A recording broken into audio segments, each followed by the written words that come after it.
Hello everyone, I welcome you all to the anthropology series for UPSC. और आज हम लोग करने वाले हैं डार्विन की थ्योरी। और 1.4 में हम लोगों ने इसके पहले प्री डार्विनियन थ्योरी में लमार्क की थ्योरी देखी थी, और उसके पहले हमने ऑर्गेनिक एवोल्यूशन देखा था। तो ये आज डार्विन की थ्योरी हो जाएगी। उसके बाद नेक्स्ट लेक्चर में हम लोग लमार्क और डार्विन की थ्योरी में कंपैरिजन देखेंगे। तो चलिए शुरू करते हैं डार्विन की थ्योरी को समझना।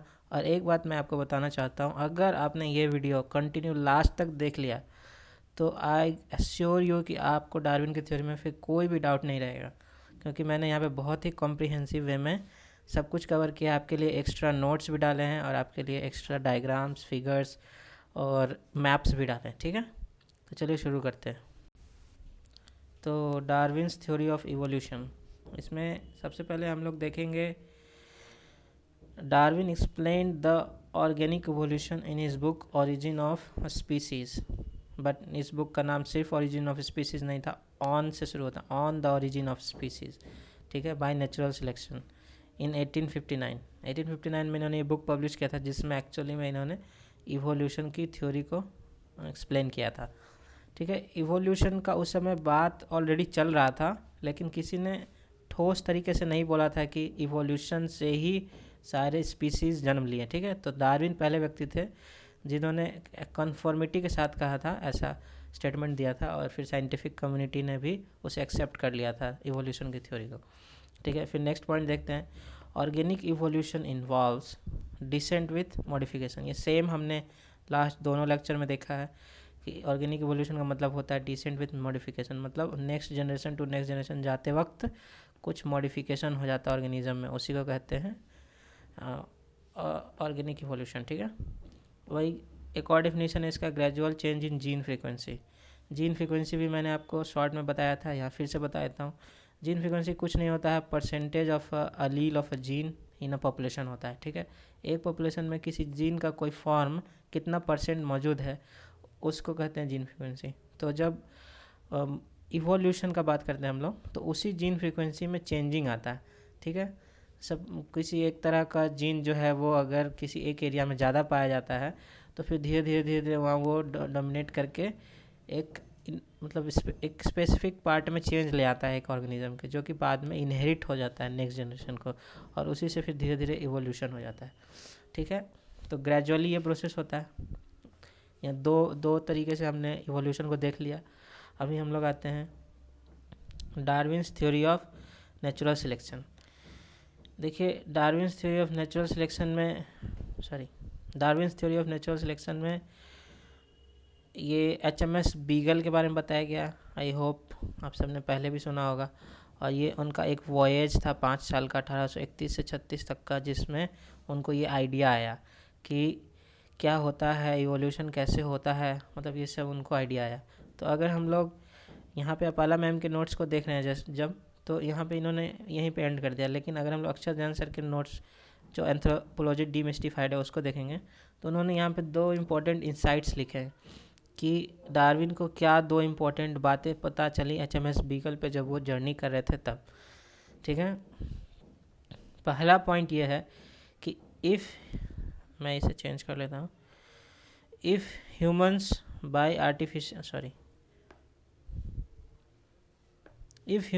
artificial selection can create a high degree of variation among plants and animals, then nature, acting over much longer time scale, could have given rise to diverse life form on earth। इनका ये कहना था कि artificial selection अगर हम लोग करने लगे प्लांट्स और एनिमल्स का, मतलब जिस वैरायटी का हम लोग को चाहिए प्लांट, मान लीजिए किसी को येलो कलर का गेंदा नहीं चाहिए, उसको रेड कलर का गेंदे का फूल चाहिए, मैरीगोल्ड फ्लावर चाहिए, तो वो उसको ही अगर बढ़ाने लगे अपने आसपास के एरिया में, तो धीरे धीरे वहाँ जो है वो उसका ही डोमिनेशन हो जाएगा। और अगर कोई मिक्स करना चाहता है 2 प्रजाति को, तो कैसे हम लोग सीड मिक्स करते हैं, मतलब सीड नहीं, मतलब 2 अलग अलग तरह के प्लांट्स को बगल बगल अगर शो कर दीजिएगा तो मिक्सिंग हो जाता है, फिर एक नया प्रजाति बन जाता है। तो बेसिकली यहाँ से जो इम्पोर्टेंट बात समझने के लिए है कि उन्होंने आर्टिफिशियल सिलेक्शन का जिक्र किया था। ठीक है, और सेकेंड कहा था कि नेचर जो है वो खुद लंबे समय में उसको डाइवर्स लाइफ फॉर्म को जन्म दे देगी। मतलब नेचुरल सिलेक्शन का यहाँ से आपको सेंस मिलता है, ठीक है। नेचुरल सिलेक्शन होता है बहुत ज़्यादा लंबे टाइम में, लेकिन अगर उसी को आर्टिफिशियली किया जाए तो थोड़ा कम टाइम में ही हम लोग को डाइवर्स लाइफ फॉर्म देखने को मिल जाएगा, मतलब अलग अलग स्पीसीज़, नए नए स्पीसीज़ मिल जाएंगे। पहला ये कंक्लूजन निकाला, इंसाइट्स मिला उनको HMS बीगल पे। सेकेंड हम लोग देखते हैं embryonic resemblance across different animal groups implies strong genetic connectedness. तो ये भी भाई हम लोग पिछले लेक्चर में देखे थे कि अगर आप किसी भी दो ऑर्गेनिज्म का जो स्टेजेस है ऑफ, मतलब बर्थ देने का जो स्टेज है चाइल्ड का, मतलब जाइगोट से एक मतलब बेबी तक का जो सफ़र है, वो स्टेजेस जो है वो बहुत सारे एनिमल्स में सेम होते हैं, ठीक है। जैसे ह्यूमन और एप्स का बहुत सेम होता है, या बहुत सारे प्राइमेट्स का सेम होता है, कीट पतंग का अलग थोड़ा दिखता है, लेकिन वो भी अगर आप स्टेज को माइक्रो लेवल पे देखिए तो वो भी लगभग सेम ही दिखेगा। तो इस एम्ब्रॉयनिक रिजेम्बलेंस से क्या पता चलता है कि कहीं ना कहीं जेनेटिकली हम लोग कनेक्टेड थे पहले, ठीक है। तो ये 2 पॉइंट अक्षर ज्ञान सर के बुक से मैंने लिया है। आई होप आपको ये समझ आ गया होगा। अगर आप एग्ज़ाम में HMS बीगल के बारे में लिख रहे हैं और अगर ये लिखना चाहते हैं तो ये दोनों पॉइंट आप लिख सकते हैं। चलिए अब नेक्स्ट देखते हैं कि फैक्टर्स इन्फ्लुएंसिंग डार्विन, ये हमारा नेक्स्ट टॉपिक है। तो डार्विन को इम्पैक्ट करने वाला कौन कौन सा उस समय का बात था वो देखते हैं। पहला था थ्योरी ऑफ यूनिफॉर्मिटेरियनिज्म, मतलब uniformitarianism, sorry I can't spell this word, this is very weird, uniformitarianism, okay. तो theory of uniformitarianism by Charles Lyell. तो चार्ल्स लेल ने क्या कहा था कि Darwin could know that environment has been constantly changing and modifying its inhabitants. ऐसा Charles Lyell ने कहा नहीं था, मतलब डार्विन ने चार्ल्स लेल के थ्योरी से ये समझा था, ठीक है। अभी मैं आपको दिखाने वाला हूँ ये यूनिफॉर्मिटेरियनिज्म के बारे में कि ये क्या है। आइए देखते हैं। सॉरी, देखिए मैं यहाँ पे आपके लिए लेकर आया हूँ थ्योरी ऑफ यूनिफॉर्मिटेरियनिज्म। तो अगर आप यहाँ पे ध्यान से देखेंगे तो ये चार्ल्स लेल के द्वारा दिया गया था। प्रिंसिपल ऑफ, उनकी एक किताब थी प्रिंसिपल ऑफ जियोलॉजी, 1830 से 1833 के बीच में उन्होंने लिखा था। उसमें उन्होंने कहा था कि यहाँ पे ये 1700 इसलिए लिखा है क्योंकि ये बात जो है वो 1700s में ही चालू हो गई थी, 1700s में ही। लेकिन कोई कंसेप्ट तभी माना जाता है जब कोई ऑथर उसको अपने बुक में देता है और उसको फिर पूरा साइंटिफिक कम्युनिटी एक्सेप्ट करती है, ठीक है। तो चार्ल्स लेल की इस बुक में आपको ये यूनिफॉर्मिटेरियनिज्म का कंसेप्ट मिलेगा। इसमें ये कहा गया है कि catastrophic processes were not responsible for the land forms that existed on earth surface. मतलब कि हमारा जो लैंड फॉर्म का रूप है, मतलब जैसा दिखता है हम लोग को धरती अभी, ऐसा नहीं है कि वो कोई बहुत ज्वालामुखी ही फट रहा है हमेशा और चेंज कर रहा है लैंड फॉर्म को, ठीक है। ग्रेजुअल प्रोसेस से चेंज होता है, ठीक है। The idea was diametrically oppose to the idea of that time period which were based on biblical interpretation of the history of earth, ठीक है। उस समय पे ये एकदम अपोजिट आइडिया था कि धीरे धीरे लैंडफॉर्म चेंज हुआ है, ग्रेजुअली चेंज हुआ है। पहले माना जाता था कि कोई ड्रास्टिक चेंज हुआ अचानक से हमारे लैंडफॉर्म में और ऐसा अभी बन गया, ठीक है। मतलब जैसा भी इकोसिस्टम एग्जिस्ट कर रहा है वो मतलब किसी ड्रास्टिक चेंज के बाद से कभी चेंज नहीं हुआ है। एक ही बार चेंज हुआ था बहुत पहले और अब नहीं चेंज हुआ। लेकिन ये चार्ल्स लेल वही आए कहने के लिए कि भाई देखो ऐसा नहीं है, जो ग्रेजुअली चेंज हुआ है सब कुछ।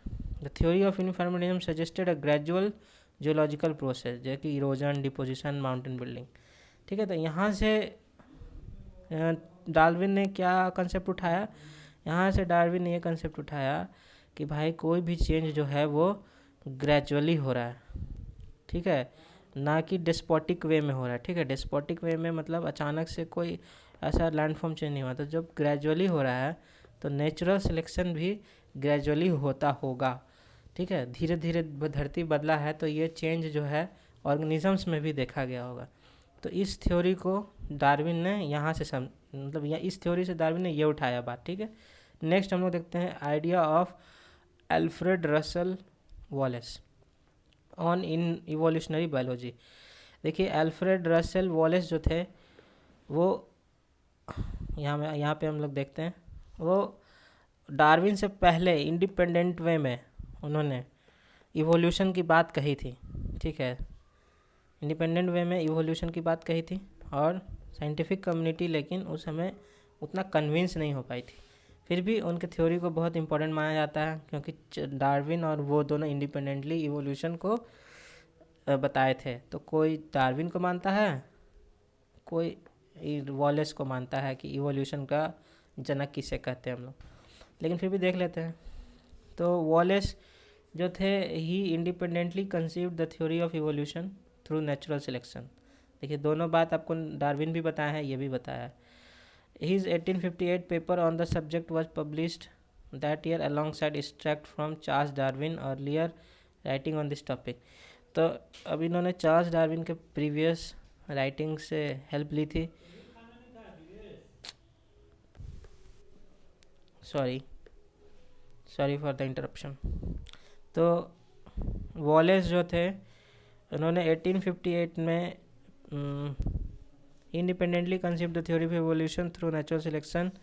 इस 1858 पेपर जो था उनका वो चार्ल्स डार्विन के टॉपिक से मतलब राइटिंग से प्रेरित था और it spurred Darwin to set aside the big species book he was drafting quickly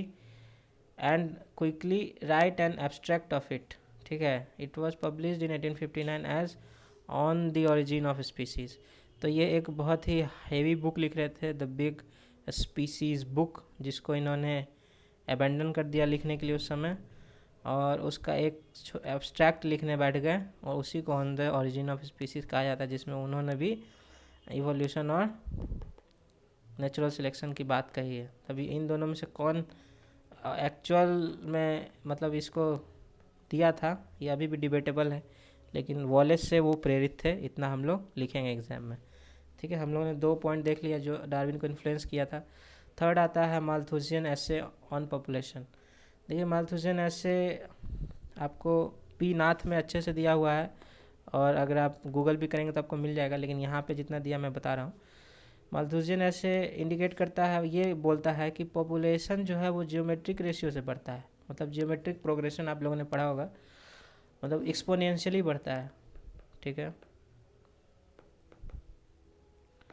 जबकि फूड प्रोडक्शन जो है वो अरिथमेटिकली बढ़ता है, मतलब पॉपुलेशन ऐसे बढ़ता है 1 से 2, 2 से 4, 4 से 8, 8 से 16 ऐसे बढ़ रहा है। ठीक है, लेकिन ये फूड प्रोडक्शन 1, 2, 3, 4 ऐसे बढ़ रहा है, ऐसा कहना था माल्थुसियन एसे में। लेकिन हम लोग देखते हैं यहाँ पे क्या प्रॉब्लम है। अगर आप यहाँ पे देखिएगा तो ये माल्थुसियन ऐसे कहता है कि एक्सपोनेंशियली ग्रो करता है पॉपुलेशन, जबकि फूड प्रोडक्शन जो है लीनियरली ग्रो करता है। ठीक है, ये देख लिए हम लोग। और इस इम्बैलेंस को मतलब अब बहुत पॉपुलेशन बढ़ जाएगा, फूड प्रोडक्शन नहीं बढ़ेगा उतना, तो भाई इम्बैलेंस हो जाएगा, खाना कैसे सबको मिलेगा। तो इस इम्बैलेंस से क्या होता है, पॉपुलेशन चेक्स होते हैं। ठीक है, पॉजिटिव और नेगेटिव दोनों तरह के, such as famine, disease, war, ये सब जो है ये नेगेटिव चेक्स हैं। ठीक है, और पॉजिटिव चेक्स भी होते हैं जब पॉपुलेशन घटने लगता है तो बढ़ भी जाता है किसी किसी रीज़न से, मतलब प्लेंटी ऑफ फूड अवेलेबल हो जाएगा। जब पॉपुलेशन बहुत घट गया मान लीजिए धरती पर, तो उस सिचुएशन में भी कुछ अपोजिट होता है इन सब चीज़ों का, जो कि हम लोग का पॉपुलेशन बढ़ाने में हेल्प करता है। ठीक है, Malthus idea influence discussion on population control and resource distribution. मतलब बेसिकली वो ये कहना चाह रहे थे उस समय कि हम लोग अपना पॉपुलेशन कंट्रोल करना पड़ेगा, नहीं तो हम लोग फेमाइन, डिजीज़ और ऐसे ही भुगतते रहेंगे। लेकिन लेटर एडवांसमेंट ऑफ टेक्नोलॉजी और एग्रीकल्चर में जो एडवांसमेंट हुआ वो उसको मतलब गलत साबित कर दिया। जैसे आज इंडिया जो है वो क्या है आपको भी पता है, इंडिया फूड सरप्लस हो गया है। ठीक है, जबकि हम लोग की पॉपुलेशन 140 करोड़ से ऊपर है। तो इतने बड़े मतलब पॉपुलेशन को भी हम लोग खिला ले रहे हैं। क्यों खिला ले रहे हैं भाई? तो हम लोग के पास क्या हुआ था, ग्रीन रिवॉल्यूशन हुआ था।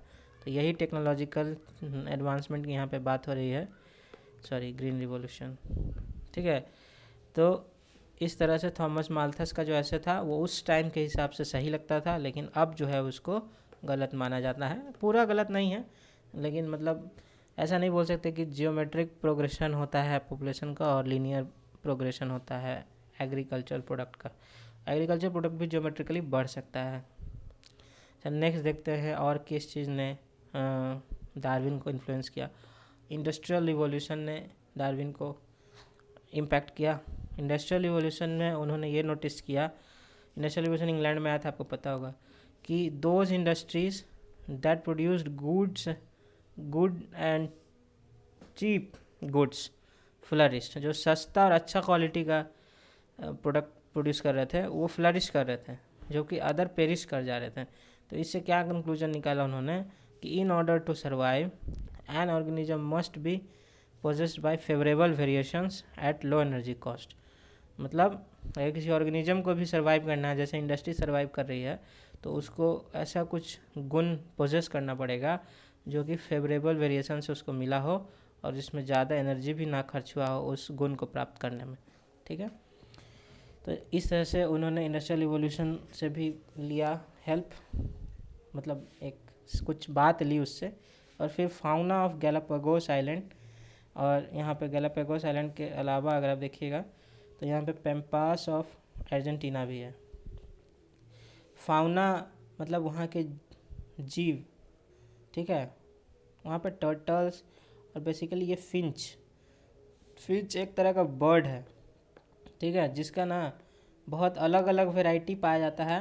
देखिए गैलापागोस आइलैंड जो है, मैं भी आपको मैप दिखाऊंगा, वो ऐसे बहुत सारे आइलैंड्स का ग्रुप है, उसमें से एक आइलैंड है गैलापागोस आइलैंड, ठीक है। तो उसके अलग अलग आइलैंड पे जो है फिंचेस जो है वो अलग अलग टाइप के पाए जाते हैं।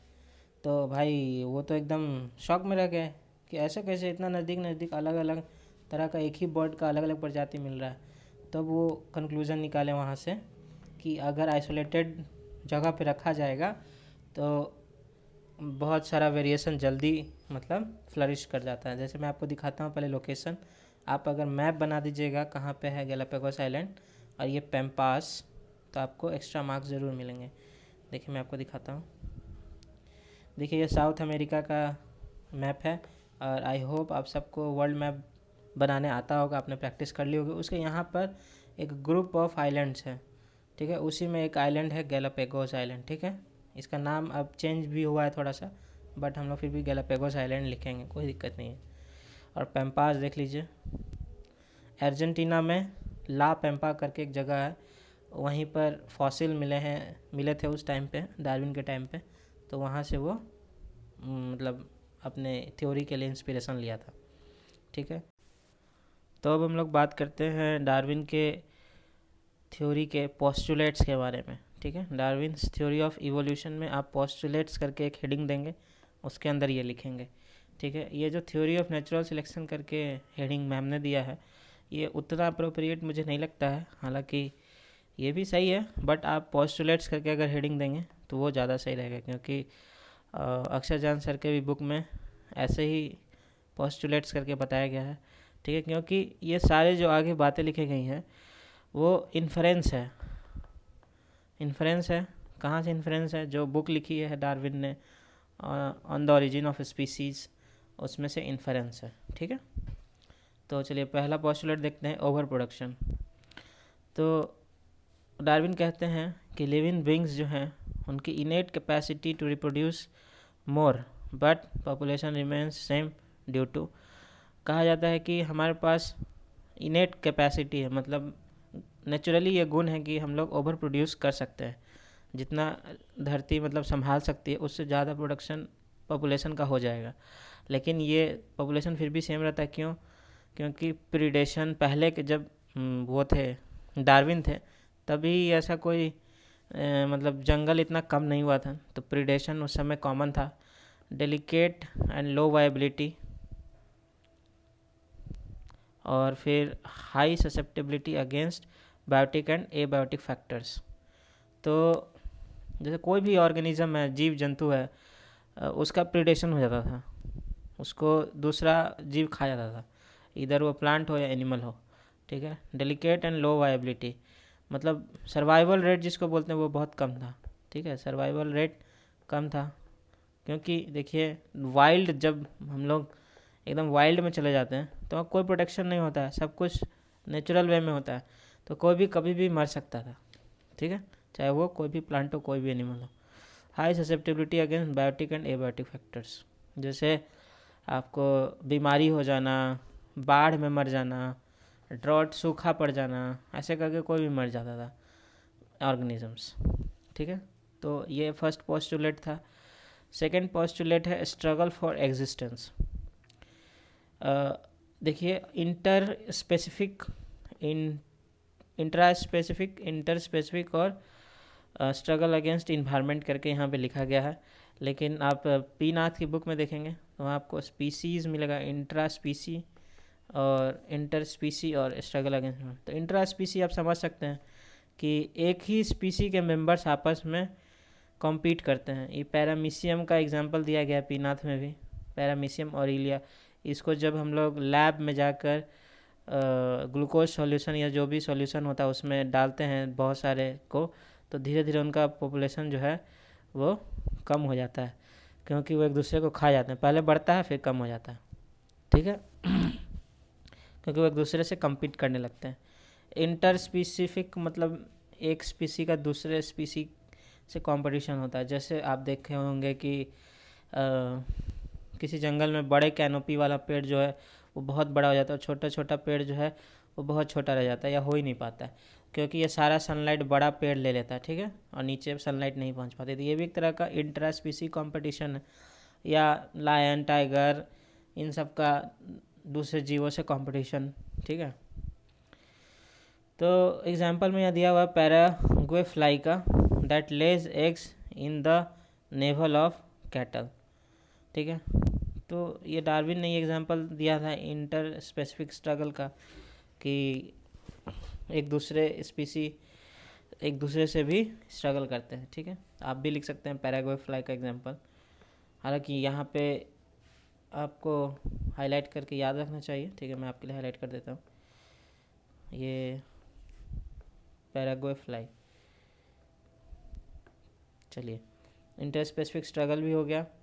यहाँ पे आप पैरामीशियम याद रख लीजिएगा। और फिर struggle against environment, extreme climate देखिए हमेशा से आते रहा है। जैसे आइस एज क्या था, एक एक्सट्रीम क्लाइमेटिक कंडीशन था जो कि बहुत साल, लगभग 40,000 साल का पीरियड होता था आइस एज का। इस तरह से ये 10,000 साल का पीरियड होता था, सॉरी, और हर एक 40,000 साल के गैप पर आते रहता था, ऐसा मतलब पाया गया है। तो उस समय भी फूड को पाने के लिए, वाटर को पाने के लिए बहुत स्ट्रगल करना पड़ता है, या सिंपल फ्लड, ड्रॉट या डिजीज़, ठीक है, ये सब नेचुरल वे में इन्वायरमेंट ही ऑर्गेनिज्म पे इम्पोज करने लगता है, तो इनसे भी स्ट्रगल करना पड़ता है सर्वाइवल के लिए, ठीक है। तो हमने देख लिया स्ट्रगल फॉर एग्जिस्टेंस। फिर नेक्स्ट है वेरिएशन। ये competition among organism compels them to change according to condition so that they can utilize the natural resources and survive successfully। तो यहाँ पे कहा जा रहा है कि चूँकि ऊपर हम लोग देखे स्ट्रगल फॉर एग्जिस्टेंस चल रहा है, सब आपस में compete कर रहे हैं, तो compete करने की वजह से हर ऑर्गेनिज्म को क्या करना पड़ता है, अपने आप को चेंज करना पड़ता है, बेटर बनाना पड़ता है, बेटर अडेप्ट करना पड़ता है, ताकि वो नेचुरल रिसोर्स का बेटर यूटिलाइजेशन कर पाए, तभी वो दूसरे स्पीसी से लड़ सकेगा इन द सेंस कि वो रिसोर्सेज को बेटर यूटिलाइज कर पाएगा और सर्वाइव कर जाएगा। दिस क्रिएट वेरिएशन, ठीक है। ऐसा डार्विन का कहना था कि ऑर्गेनिज्म के अमंग जो है कंपटीशन लगा रहता है। किस लिए लगा रहता है भाई, तो खुद को अडेप्ट करने के लिए, ठीक है, कंडीशन के अकॉर्डिंग।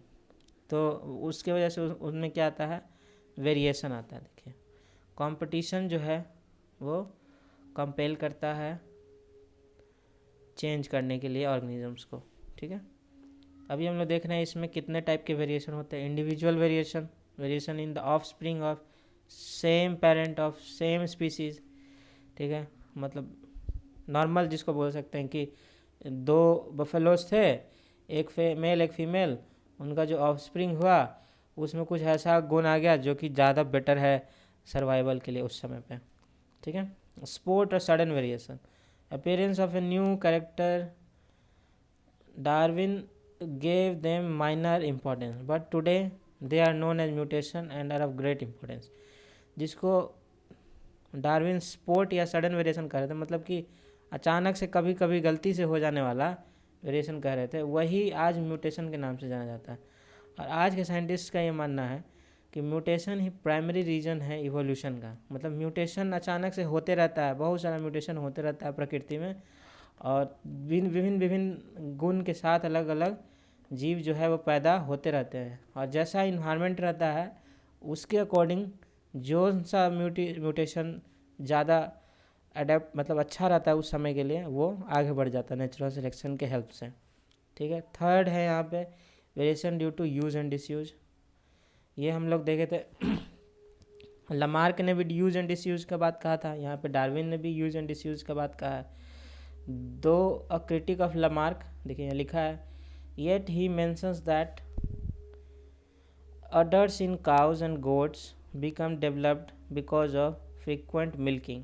लीजिए, डार्विन भी मानता था कि जिस चीज़ का यूज़ करते हैं उसका साइज़ जो है वो बड़ा हो जाता है, ठीक है। मतलब वो ग्रो कर जाता है, जिसका डिसयूज़ करते हैं वो गायब हो जाता है। अडर्स मतलब जिसको हम लोग गाय जहाँ से मतलब दुहा जाता है उसका दूध, तो वो इसीलिए ज़्यादा बड़ा हो गया साइज़ में, क्योंकि हम लोग हज़ारों साल से उसका दूध निकाल रहे हैं, गाय और भैंस का, गोट का, बकरी का, सॉरी। फोर्थ है hybrid variation, individual variation strengthened by a cross between distinct variant. भाई हाइब्रिड तो खुद वेरिड होता ही है, सबको पता है।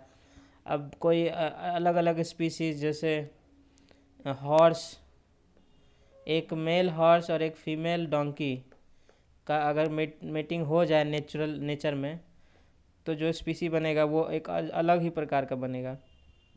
ऐसा पाया भी जाता है नेचुरली भी, तो उसको हाइब्रिड वेरिएशन का नाम दिया गया, ठीक है। तो यहाँ पे हम लोग देख लिए वेरिएशन को। अब हम लोग नेक्स्ट टॉपिक पे चलते हैं, सर्वाइवल ऑफ द फिटेस्ट।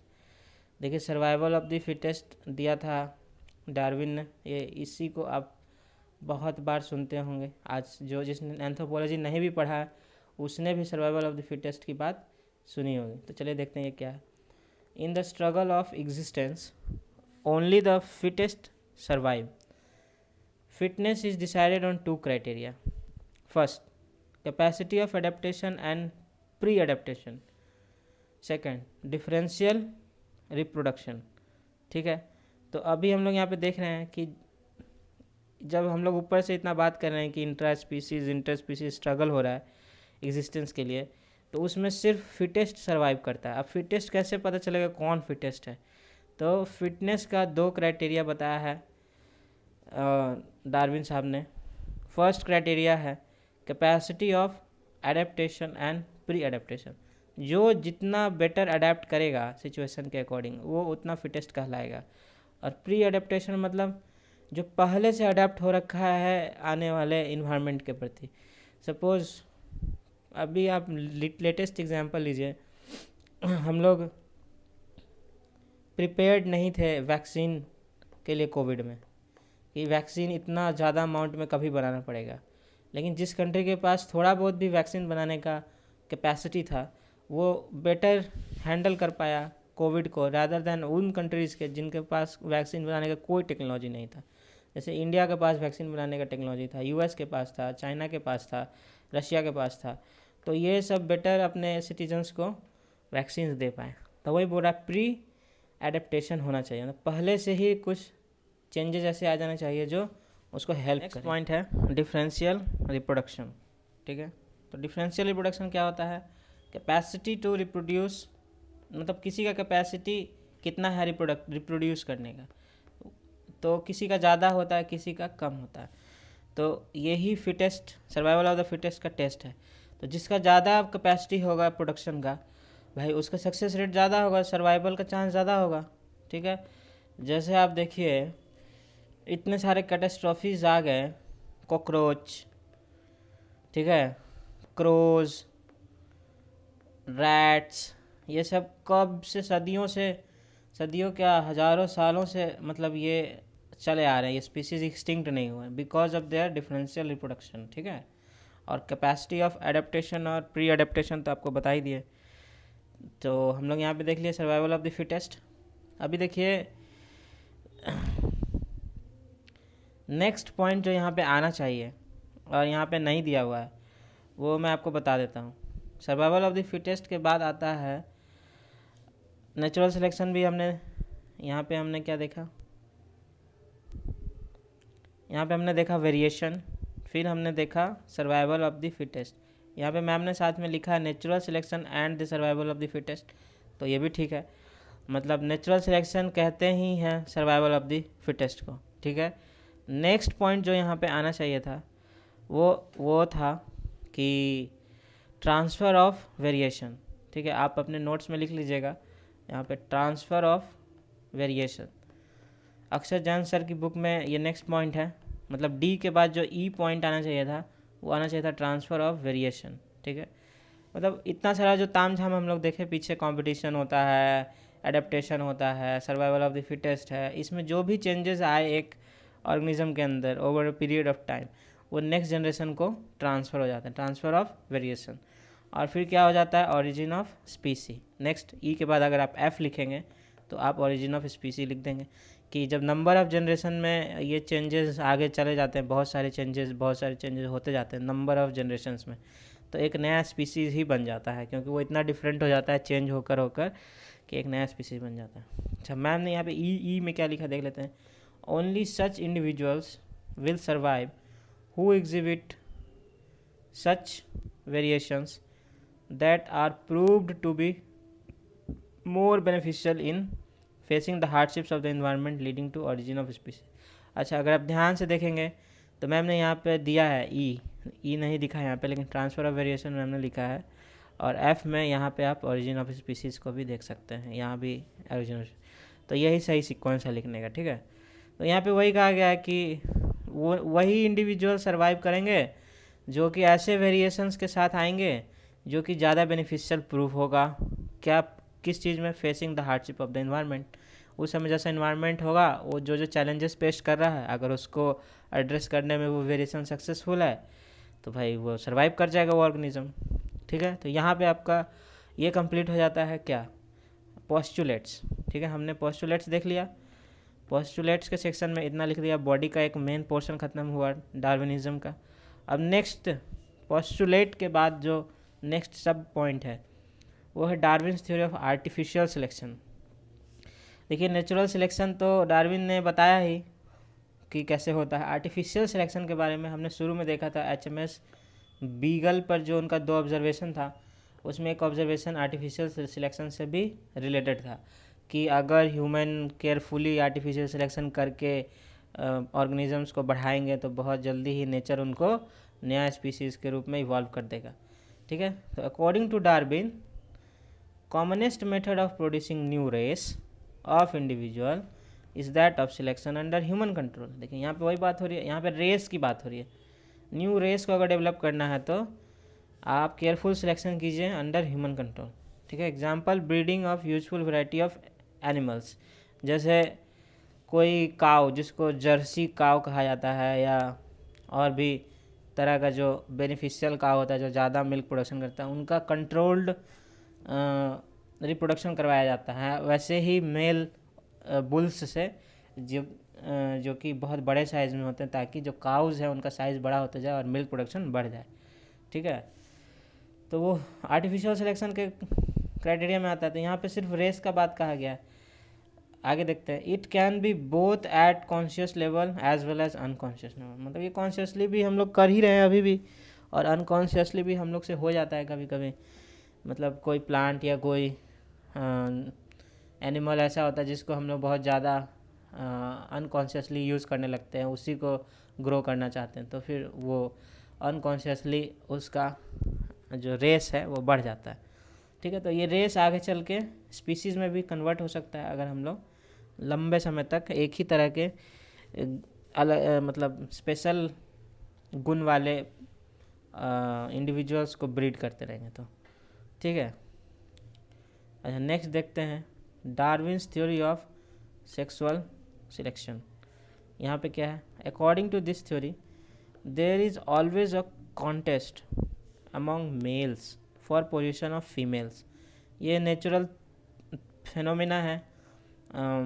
जैसे स्टैग का एग्जांपल दिया है, जो लड़ता है एक दूसरे से, एलिगेटर्स लड़ता है एक दूसरे से for the position of females. मतलब हर एक स्पीसी में देखा गया है, इवन डॉग्स में सबसे कॉमन आपने देखा होगा, डॉग्स में फ़ाइट हो जाती है। और बाकी वाइल्ड में आप जब जाएंगे तो लायन से लेकर मंकी से लेकर एप्स से लेकर सारे ऑर्गेनिज्म में यही देखा जाता है, सारे लिविंग बींग्स में यही देखा जाता है कि पोजीशन ऑफ फीमेल के लिए फ़ाइट करना पड़ता है। बस ह्यूमन में ही चूँकि हम लोग के अंदर कल्चर डेवलप हो गया है तो अब हम लोग फ़ाइट नहीं करते हैं। हालांकि किसी किसी कल्चर में आज भी फीमेल्स के लिए फ़ाइट करना एक ट्रेडिशन बना हुआ है। मतलब एक्चुअल फ़ाइट नहीं होती है, लेकिन मतलब एक ट्राइबल एरियाज़ में एक ट्रेडिशन रहता है। ठीक है।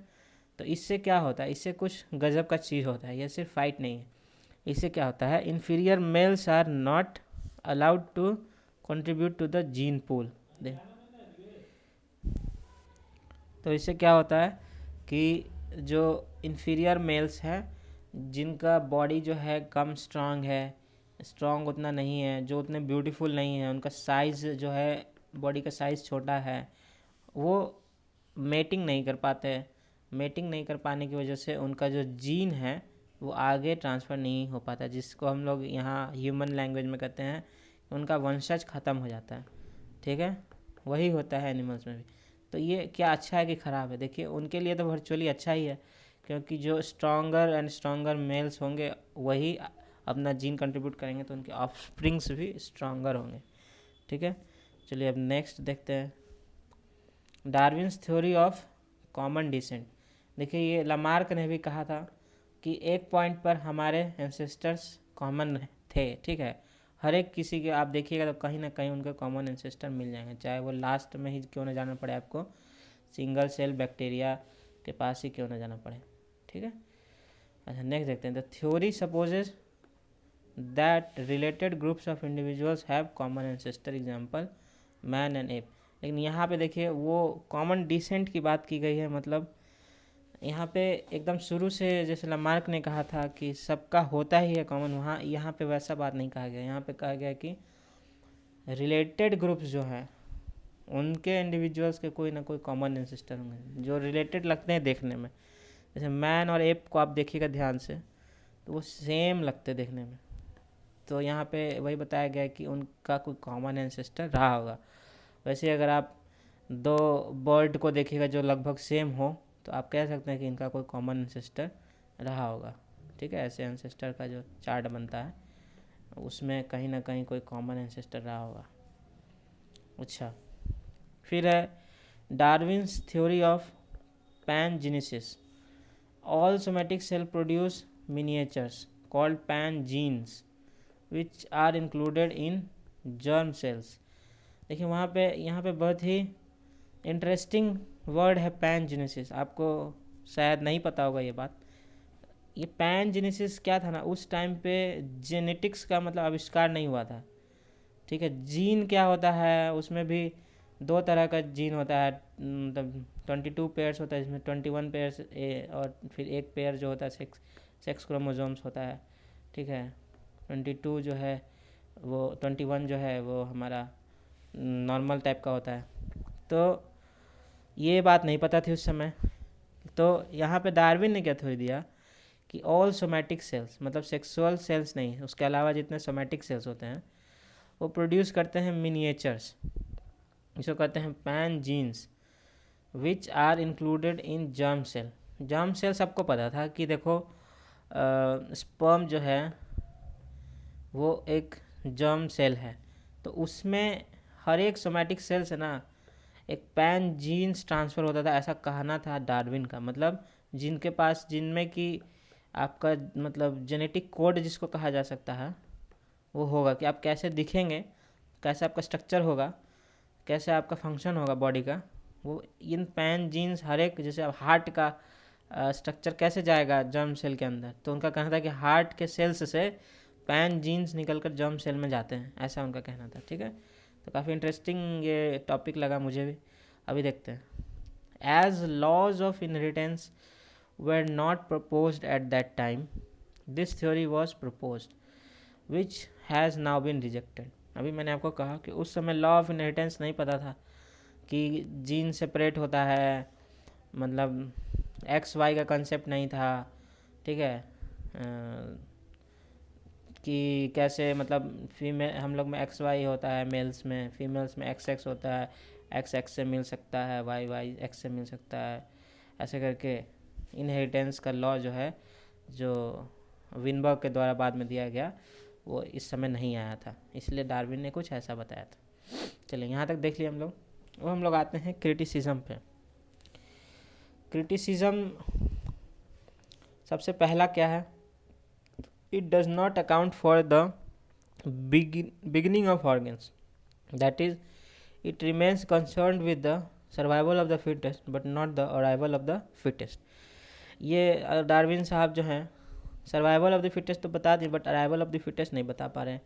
वह कैसे कोई नया नया मतलब अंग डेवलप हो, जैसे विंग्स, सपोज दैट आप कह रहे हैं कि इवोल्यूशन होके सब कुछ बना है, तो भाई विंग्स कैसे डेवलप हुआ होगा, कब और कैसे डेवलप हुआ, ये नहीं बता पाए। हालांकि आज हम लोग जानते हैं कि विंग्स भी लिम्स हैं, मतलब जो हम लोग का हाथ है वैसा ही वो लिम्स है। ठीक है, और वो फेदर लाइक हो गया, धीरे धीरे हुआ होगा, लेकिन उस समय डार्विन नहीं बता पाए। ठीक है, could not explain why natural selection permits in the first place, मतलब नेचुरल सिलेक्शन क्यों काम करता है वो ये नहीं बता पाए, मतलब सर्वाइवल ऑफ द फिटेस्ट क्यों होता है ये नहीं बता पाए। In the first place development of over specialized features such as horn of extinct Lewis deer that ultimately cause the extinction of its possessor. ठीक है, नेचुरल सिलेक्शन ठीक है आप काम करता है, लेकिन वही बता रहे हैं कि लेविस डियर एक था जो कि एक्सटिंक्ट हो गया अभी, उसका जो हॉर्न था वही उसके एक्सटिंक्शन का कारण बना। तो ये ओवर स्पेशलाइजेशन जो हो जाता है कभी कभी एक्सटिंक्शन का कारण बन जाता है। तो नेचुरल सिलेक्शन कैसे ऐसा गलती कर सकता है भाई? नेचुरल सिलेक्शन तो सर्वाइवल ऑफ द फिटेस्ट पे चलता है, तो फिर इतना फिट हो गया कि ओवर स्पेशलाइज हो गया वो, अब उसका यूज़ ही नहीं है, फिर भी उसके पास एकदम बहुत ताम झाम वाला ऑर्गेनिज्म हो गया वो, तो वो धीरे धीरे क्या हो जाता है, गायब हो जाता है। जैसे डायनासोर भी इसी का एग्जाम्पल था, इतना बड़ा हो गया, इतना एपेक्स प्रीडेटर था उस समय, वो इतना बड़ा हो गया कि वो अचानक से एक कैटास्ट्रोफी आया और वो ख़त्म हो गया। ठीक है, लेकिन ह्यूमन बींग को आप देखिए, ह्यूमन बींग ठीक ठाक है, बहुत लाखों साल से हम लोग कम से कम 2.5 लाख साल से धरती पर हैं, इसके पहले दूसरे रूप में थे, लेकिन कम से कम 2.5 लाख साल से हमारा एग्जिस्टेंस कंटिन्यूअस है। ठीक है, चलिए अब देखते हैं next. Darwin referred to mutations as sports है जो कहिए, मतलब उसको कहा कि गलती से हो जाता अचानक से, मतलब म्यूटेशन को उतना वैल्यू नहीं दिए कि ये रेयरली कभी कभी हो जाता है और अचानक से हो जाता है, कोई पर्पज़ से नहीं होता है, और इसको वो प्राइमरी इम्पोर्टेंस नहीं दिए। ठीक है, इन कॉजिंग वेरिएशन। ठीक है, today mutation is known to be the primary means by which new genes arise. आज हम लोग जानते हैं कि म्यूटेशन ही प्राइमरी रीजन है जिसकी वजह से नया नया जीन जो है वो अराइज होता है, मतलब जो न्यू टाइप का आप देखते हैं कि स्पीसी बन रहा है, न्यू स्पीसीज बन रहा है, उसके लिए कुछ अलग जीन होना पड़ेगा, वो अलग जीन म्यूटेशन से ही आता है।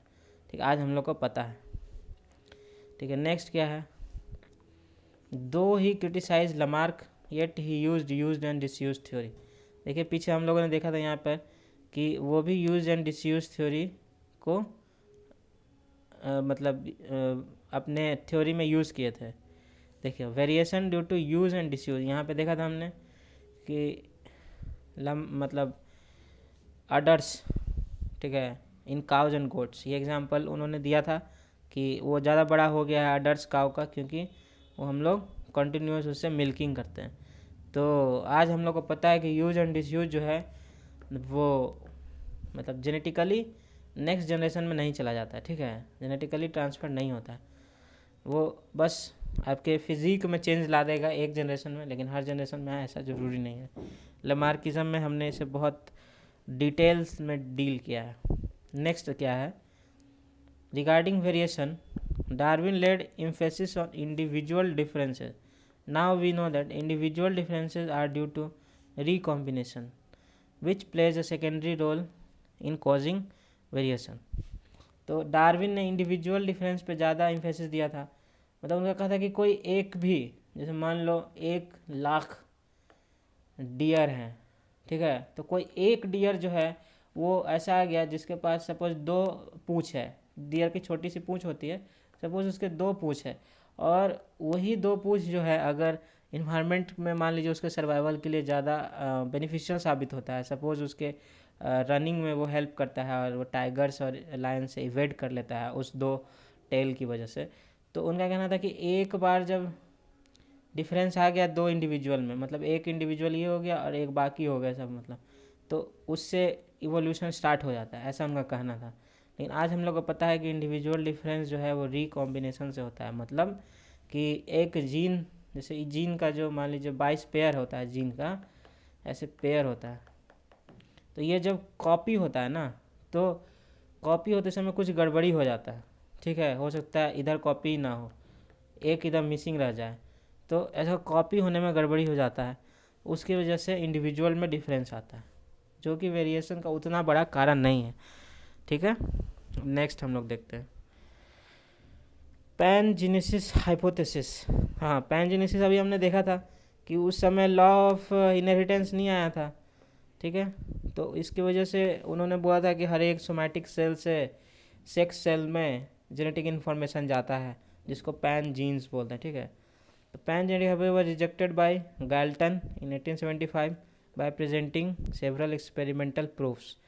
Later, with the rediscovery of Mendelism in 1900, Mendelian principle अभी हम लोग आगे पढ़ेंगे इनहेरिटेंस का, this theory was completely negated.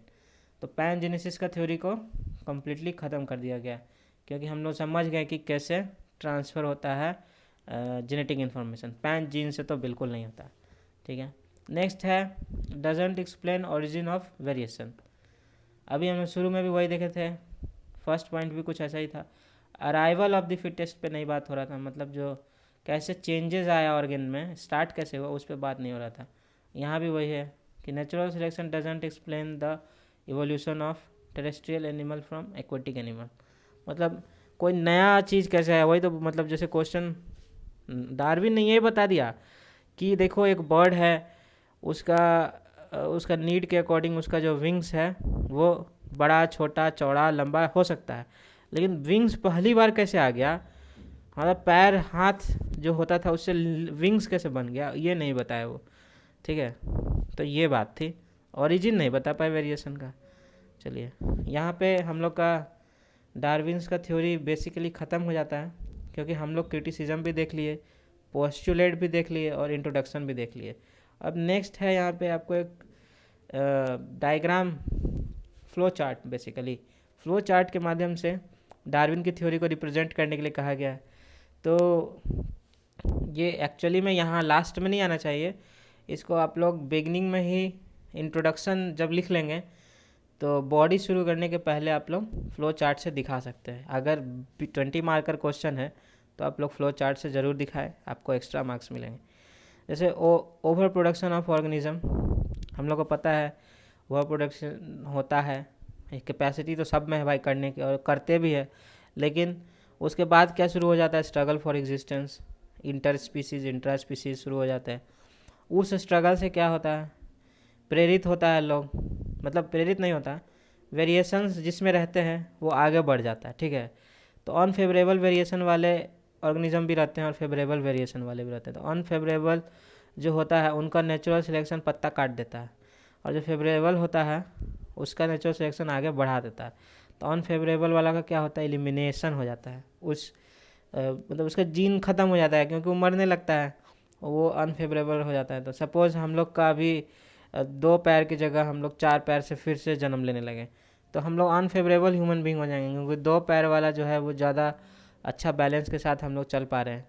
तो 4 पैर वाला जो ह्यूमन बींग है वो कहीं गुम हो जाए। जैसे निएंडरतल को आप देखिए, निएंडरतल जो थे वो ह्यूमंस से कम्पीट नहीं कर पाए। वो बहुत सिमिलर थे हम लोग के, लेकिन वो हम लोग से कम्पीट नहीं कर पाए, वो अनफेवरेबल हो गए और नेचुरल सिलेक्शन ने उनको गायब कर दिया। ठीक है। फिर फेवरेबल वाला जब सर्वाइवल ऑफ फिटेस्ट आगे बढ़ जाता है तो उसका क्या होता है, इनहेरिटेंस होता है उसके गुणों का नेक्स्ट जनरेशन में। फिर क्या होता है, gradual accumulation of favourable variation. हज़ारों पीढ़ी की जब बात करेंगे हम लोग तो एकुमुलेशन होगा, ग्रेजुअली ढेर सारा चेंजेस एकुमुलेट हो जाएगा, उससे क्या होगा, ओरिजिन ऑफ न्यू स्पीसीज हो जाएगा। ठीक है। तो यहाँ पे ये भी ख़त्म होता है। नेक्स्ट हम लोग पढ़ेंगे compare between Darwinism and Lamarckism. उससे पहले हम लोग देख लेते हैं यहाँ पर यहाँ देखिए मैंने पैनजेनेसिस आपके लिए रखा भी था। पैनजेनेसिस जो मैंने आपको बताया वही है, आप यहाँ पे फ्रेम को रोक कर पढ़ सकते हैं। नेक्स्ट लास्ट में हम लोग जैसा कि हर लेक्चर में करते हैं, इस लेक्चर में भी एक 1 पेज का नोट्स देख लेते हैं ताकि एक बार में रिवीजन करते समय हेल्प हो जाए। देखिए ये बस इतना ही बड़ा है। ठीक है। इसमें पूरा डार्विनिज्म समाया हुआ है। ठीक है। अभी देख लेते हैं। आइए, डार्विन्स थ्योरी ऑफ इवोल्यूशन में इंट्रो देंगे। ओरिजिन ऑफ स्पीसीज़ जो बुक थी इसके आगे ऑन द जोड़ दीजिएगा, on the origin of species, date कब था लिख देंगे। HMS बीगल वाला कहानी लिख देंगे। अगर आपको याद रहा तो HMS बीगल पे तो 2 ऑब्जर्वेशन हम लोग देखे थे, एक आर्टिफिशियल सिलेक्शन वाला देखे थे, ठीक है, और एक एम्ब्रॉयनिक सिमिलैरिटी वाला देखे थे। अगर आपको याद रहा तो, अगर नहीं याद रहता तो यहाँ पर आप एरो बना के लिख लीजिए और इसको भी याद रखिएगा। ठीक है। फिर नेक्स्ट देखे थे फैक्टर्स इन्फ्लुएंसिंग डार्विन। डार्विन किन किन चीज़ों से इन्फ्लुएंस होकर ये थ्योरी दिया था अपना, तो uniformitarianism, idea of Wallace, Malthusian essay, industrial revolution, Galapagos का फाउना और पैम्पास का फॉसिल्स। ठीक है। पोस्टुलेट्स में हम लोग देखे थे 1 2 3 देखे, over production, struggle for existence, variation, natural selection, transfer of variation और उसके बाद ओरिजिन ऑफ स्पीसीज़। तो ये पोस्टुलेट्स देखे थे। इसमें भी स्ट्रगल वाले का तीनों लिख दिए, intra specific, inter specific, environmental variation का भी लिख दिए, individual, sport, use and disuse, hybrid. Natural selection आपको पता ही है क्या होता है। ट्रांसफ़र ऑफ वेरिएशन भी पता है, जब मतलब एक कोई गुण आ जाता है नया जेनेटिक वे में तो उसका ट्रांसफ़र हो जाता है नेक्स्ट जनरेशन में, और यही एक्युमुलेशन होकर ग्रेजुअली ओरिजिन ऑफ स्पीसीज़ का काम बंद करता है। पोस्टुलेट्स के बाद हम लोग थ्योरी देखे थे आर्टिफिशियल सिलेक्शन का, सेक्सुअल सिलेक्शन का। इसमें आपको मन होगा तो आप एरो दे के लिख लीजिएगा, आप एरो दे के लिख लीजिएगा। सेक्सुअल सिलेक्शन में क्या होता है, कंपटीशन होता है, कंपटीशन फॉर फीमेल होता है ना, अभी हम लोग देखे थे। आर्टिफिशियल सिलेक्शन तो पता ही आपको, मतलब ह्यूमन अगर चाहे तो आर्टिफिशियली सिलेक्ट करके न्यू रेस क्रिएट किया जा सकता है। ठीक है। कॉमन डिसेंट का मतलब होता है, इस यहाँ पे दिया हुआ था कि क्लोजली रिलेटेड जो होते हैं, क्लोजली रिलेटेड स्पीसीज उनके कॉमन एंसेस्टर होते हैं। ठीक है। पैनजेनेसिस आपको पता है, नाउ रिजेक्टेड लिख लीजिए आप। पैनजेनेसिस क्या था ये आप कभी नहीं भूलेंगे, क्योंकि ऐसा जीन का बात कहा था डार्विन जो कि उस समय के हिसाब से तो सही लग रहा था, लेकिन फिर बाद में थोड़े ही साल बाद उसको गलत साबित कर दिया गया। और क्रिटिसिज्म भी हम लोग देख लिए। क्रिटिसिज्म में भी आपको मन हो तो एरो बना के आप 4 जो 5 क्रिटिसिज्म हम लोग देखे हैं आप लिख सकते हैं। और फ्लो चार्ट तो आपको याद करना ही है। ठीक है। क्रिटिसिज्म अगर आप बेसिकली देखें तो कुछ ज़्यादा नहीं था। देखिए criticism arrival of the fittest था, फिर म्यूटेशन एज स्पोर्ट था, यूज एंड डिसयूज थ्योरी था। तो यहाँ पे हम लिख देते हैं अराइवल ऑफ द फिटेस्ट को एक्सप्लेन नहीं कर पाया था वो। फिर use and disuse, mutation as sport, mutation को उतना वैल्यू नहीं दिया था। ठीक है। फिर यूज एंड डिसयूज का थ्योरी यूज़ किया था। आपको भी ऐसे ही अपने लिए शॉर्ट नोट्स बना लेना है, ठीक है। फिर इंडिविजुअल डिफरेंस और पैनजेनेसिस। यहाँ पे इंडिविजुअल डिफरेंस को वो बहुत ज़्यादा वैल्यू दे दिया था, सॉरी,